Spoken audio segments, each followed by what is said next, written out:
नमस्कार। बात नई नहीं, बहुत पुरानी है और जग जाहिर है। अक्सर चर्चाएं होती हैं कि कोई भी शख्स गुनाह के रास्ते पर तभी चलता है जब उसके पीछे बैकिंग होती है, और खासकर सियासत करने वालों की, नेताओं की। और जब ऐसा होता है तो फिर वो गुनहगार भी दिल खोलकर कानून को चुनौतियां देता है। चलिए आज एक बदमाश और एक नेताजी पर बात करेंगे, और ये मामला इन दिनों खासकर यूपी में बेहद चर्चित है। यूपी के कानपुर में इस मामले की उपज हुई और अब पुलिस के लिए कई चुनौतियां। चलिए पहले आपको मामले के बारे में बता देते हैं कि आखिर कैसे एक बदमाश और माननीय नेताजी का गठजोड़ है जो अब पुलिस की पकड़ से फरारी काट रहे हैं। सबसे पहले बताते हैं एक उस शातिर बदमाश के बारे में, यानी मनोज सिंह के बारे में, जिसे लेकर अब यूपी की कानपुर पुलिस भी परेशान है। दरअसल मनोज सिंह ने करीब 14 साल पहले यानी साल 2007 में अपराध की दुनिया में कदम रखा था। बर्रा पुलिस ने उसके खिलाफ मिनी गुंडा एक्ट की कार्रवाई की। इसके बाद उसने अगले साल यानी साल 2008 में एक युवक को जान से मारने की कोशिश की, जिसके बाद पुलिस ने गैंगस्टर एक्ट में कार्रवाई कर उसे जेल भेज दिया था।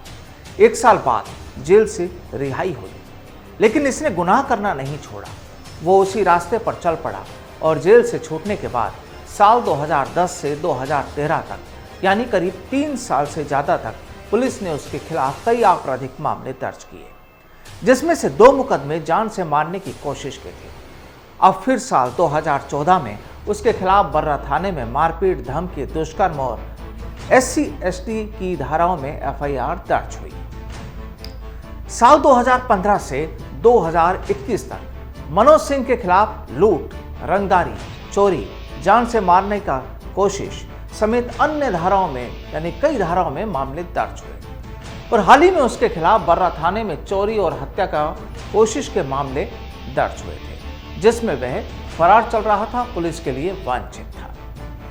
पुलिस रिकॉर्ड के मुताबिक 3 जनवरी 2021 को ADG SC/ST एक्ट ने दलित युवती से मारपीट, धमकी और दुष्कर्म के मामले में हिस्ट्री शीटर मनोज सिंह को 10 साल की सजा सुनाई थी, लेकिन फिलहाल वो जमानत पर बाहर था। दरअसल कहानी ये कि पुलिस और नेताओं से साठगांठ के चलते हिस्ट्री शीटर मनोज सिंह के हौसले बुलंद होते चले गए। थाने से महज 100 कदम की दूरी पर घर होने के बाद भी पुलिस उस पर हाथ नहीं डालती थी, और चर्चाएं तो यहाँ तक भी है कि वह इलाके में होने वाली छोटी मोटी घटनाओं का चौकी में ही सुलह भी करवाता था। तो ये तो थी हिस्ट्री शीटर मनोज सिंह की छोटी सी कहानी, लेकिन अब पुलिस इसके पीछे क्यों लगी है वो भी जान लीजिए। दरअसल अब कहानी नेता और अपराधी के गठजोड़ की, और इसकी तस्वीर भी जान लीजिए जो 2 दिन पहले तैयार हुई। दरअसल हुआ यूं कि 2 दिन पहले बीजेपी के दक्षिणी जिला मंत्री नारायण भदौरिया के जन्मदिन की पार्टी का जश्न था। भाजपा नेता की बर्थडे पार्टी में हिस्ट्री शीटर मनोज सिंह भी मेहमान बनकर पहुंच गया। जाहिर है उसे भी बुलाया गया होगा।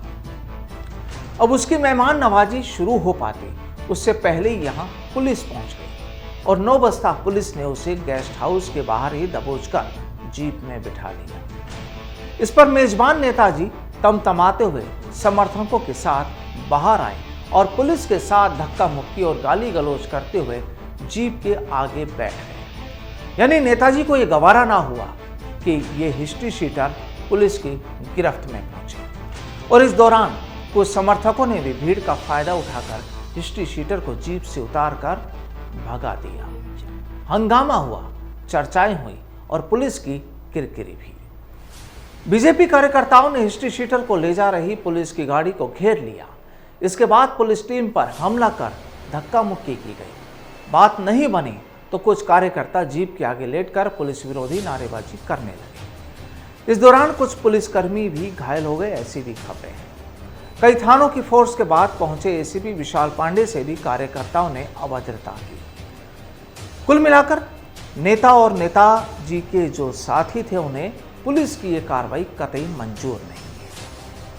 अब देखिए, बीजेपी कार्यकर्ताओं का आरोप था कि पुलिस जन्मदिन पार्टी में घुसकर लोगों से अभद्रता कर रही। बीजेपी कार्यकर्ताओं ने जमकर हंगामा किया। हमीरपुर रोड पर जाम लगाकर प्रदर्शन किया गया। पुलिस ने काफी देर तक हिस्ट्री शीटर की तलाश में अभियान भी चलाया, लेकिन तब तक वो रफू चक्कर हो चुका था। और अब खबरें हैं कि कानपुर में पुलिस टीम पर हमला कर हिस्ट्री शीटर को भगाने के मामले में 19 लोगों पर मुकदमा कायम किया गया है। इसमें 9 लोग नामजद हैं और 10 अज्ञात हैं। एक आरोपी को पुलिस ने गिरफ्तार भी किया है। इसके साथ ही बड़ी कार्रवाई करते हुए भाजपा ने भी, चूंकि भाजपा पार्टी का नेता था तो जाहिर सी बात है किरकिरी भाजपा की भी थी, तो भाजपा ने नारायण भदौरिया को जिला मंत्री पद से हटा दिया। जाहिर है जब पार्टी के बड़े नेताओं ने माजरा समझा तो कहानी तो वो समझ गए और नारायण भदौरिया को अलग थलग कर दिया गया पार्टी से। और इस पूरे मामले की खास बात यह भी सामने आ रही है कि हिस्ट्री शीटर के साथ नेताजी भी फरार हो गए। और ताज़ा कहानी ये कि पुलिस अभी तक इन दोनों ही राजदारों को पकड़ नहीं पाई है। पुलिस को इनकी लोकेशन भी मिली है, जिसके आधार पर वो अपनी छापेमार कार्रवाई कर रही है। और ये भी साफ है कि अगर पुलिस को इन्हें पकड़ना ही है तो फिर ये बच भी नहीं सकते। लेकिन मुद्दा यही कि देखिए, अब अपराधी और सियासत करने वालों के बीच अगर टांका फिट हो जाता है तो फिर तैयार होती है कुछ ऐसी ही कहानी। पब्लिक का क्या, वो तो सिर्फ तमाशबीन होती है। नमस्कार।